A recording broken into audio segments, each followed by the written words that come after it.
നമ്മുടെ ചാനലിലേക്ക് എല്ലാവർക്കും സ്വാഗതം. വാഹനങ്ങളിലും മറ്റും ഉപയോഗിക്കുന്ന ലിഥിയം അയോൺ ബാറ്ററി ചില സ്ഥലങ്ങളിലൊക്കെ പൊട്ടിത്തെറിച്ചു എന്ന് കേൾക്കാം. എന്താണിത് പൊട്ടിത്തെറിക്കാനുള്ള യഥാർത്ഥ കാരണം?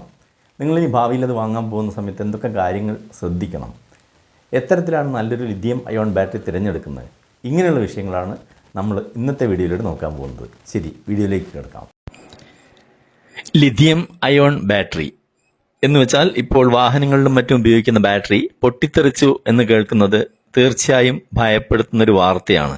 എന്നാൽ അത് എന്തുകൊണ്ടാണ് പൊട്ടിത്തെറിക്കുന്നതെന്ന് അറിഞ്ഞിരിക്കേണ്ടത് ഈ കാലത്ത് വളരെ അത്യാവശ്യമാണ്. അതുകൊണ്ട് ലിഥിയം അയോൺ ബാറ്ററിയെക്കുറിച്ച് കുറച്ച് കൂടുതൽ കാര്യങ്ങൾ മനസ്സിലാക്കി അതോടൊപ്പം തന്നെ എന്തുകൊണ്ടാണ് പൊട്ടിത്തെറിക്കുന്നതെന്നും കൂടി വിവരിക്കുക എന്നതാണ് ഈ വീഡിയോ കൊണ്ട് ഉദ്ദേശിക്കുന്നത്. സാധാരണ ലെഡ് ആസിഡ് ബാറ്ററി എന്നാൽ അത് സൈസ് വളരെ വലുതായിരിക്കും. മാത്രമല്ല അതിൻ്റെ കുലുങ്ങുന്ന സമയത്തൊക്കെ ആസിഡൊക്കെ ലീക്ക് ചെയ്യാനുള്ള ടെൻഡൻസിയും കൂടുതലായിരിക്കും. എന്നാൽ സൈസ് വളരെ ചെറുത് മതി എന്നതും കൂടുതൽ ആംബിയർ അവർ ഉൾക്കൊള്ളാൻ സാധിക്കും എന്നതാണ് ലിഥിയം അയോൺ ബാറ്ററി ഇത്രയധികം പ്രചരിക്കാൻ സാധ്യമായത്. ആദ്യമായി ഇത് വന്നു തുടങ്ങിയ നമ്മുടെ മൊബൈൽ ഫോണുകളിലാണ്.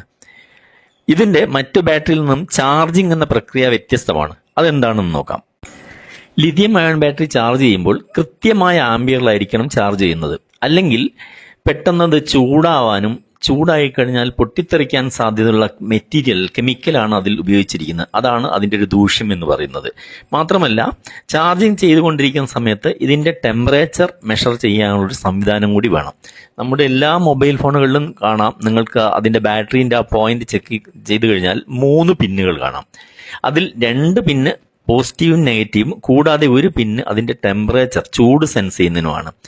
വല്ല കാരണവശാലും ഹീറ്റ് ആവശ്യത്തിലധികം വന്നാൽ ഉടൻ തന്നെ അതിലേക്കുള്ള ചാർജർ കട്ട് ഓഫ് ആക്കി അങ്ങനെ ബാറ്ററി പൊട്ടിത്തെറിക്കാതെ സംരക്ഷിക്കുന്നു. ഇങ്ങനെയാണ് ഒരു ലിഥിയം അയോൺ ബാറ്ററിയുടെ ഒരു ചെറിയ രീതിയിലുള്ള പ്രവർത്തനം എന്ന് പറയുന്നത്.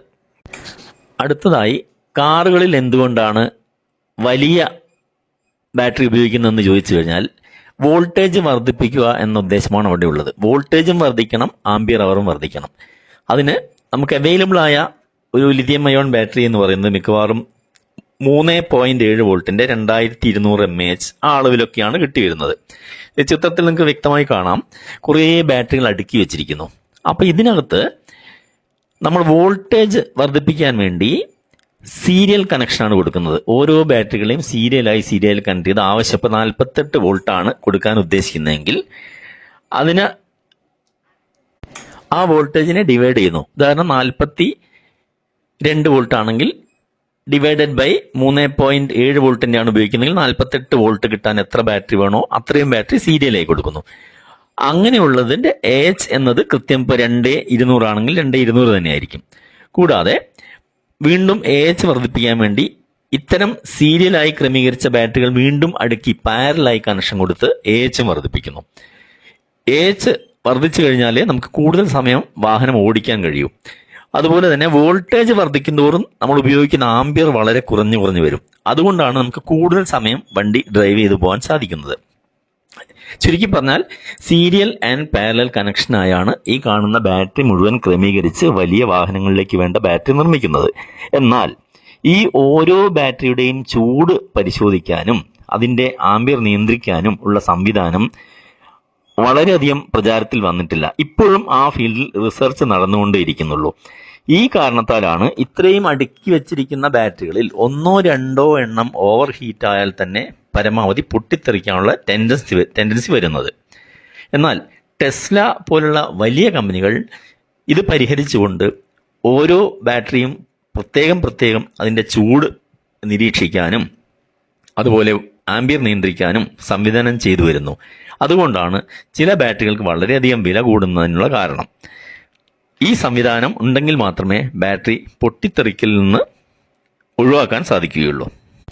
അതുകൊണ്ട് വാഹനങ്ങളിലേക്കുള്ള ബാറ്ററി തിരഞ്ഞെടുക്കുമ്പോൾ ഇതുപോലെ ഓരോ ബാറ്ററിക്കും പ്രത്യേകിച്ച് നിരീക്ഷണ സംവിധാനമുള്ള നല്ല ബാറ്ററി, സ്വല്പം വില കൂടിയാലും അത് തന്നെ തിരഞ്ഞെടുക്കാൻ ശ്രദ്ധിക്കുക.